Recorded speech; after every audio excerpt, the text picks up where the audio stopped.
श्री स्वामी समर्थ.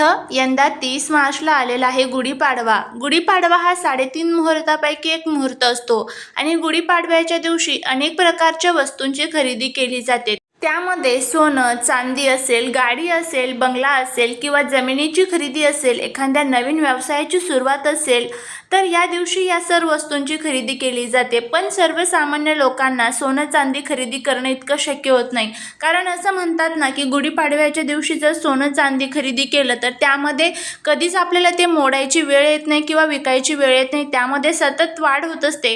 त्यामुळेच आपल्याला या दिवशी जर सोनं चांदी खरेदी करणं शक्य नसेल तर फक्त 10 रुपयाची ही एक वस्तू आपल्याला खरेदी करून आणायची आहे. ही वस्तू खरेदी करून जर आपण आणली तर आपल्या घरामध्ये माता लक्ष्मीची कधीच कमतरता राहणार नाही आणि त्याचबरोबर घरातील सर्व दोष देखील दूर होतील. तर ही वस्तू कोणती आहे याबद्दलची संपूर्ण माहिती मी एका व्हिडिओद्वारे तुम्हाला दिलेली आहे. याच व्हिडिओच्या खाली छोटासा त्रिकोण आहे, त्यावरती क्लिक करा. संपूर्ण माहिती अगदी व्यवस्थितपणे तुम्हाला मिळेल.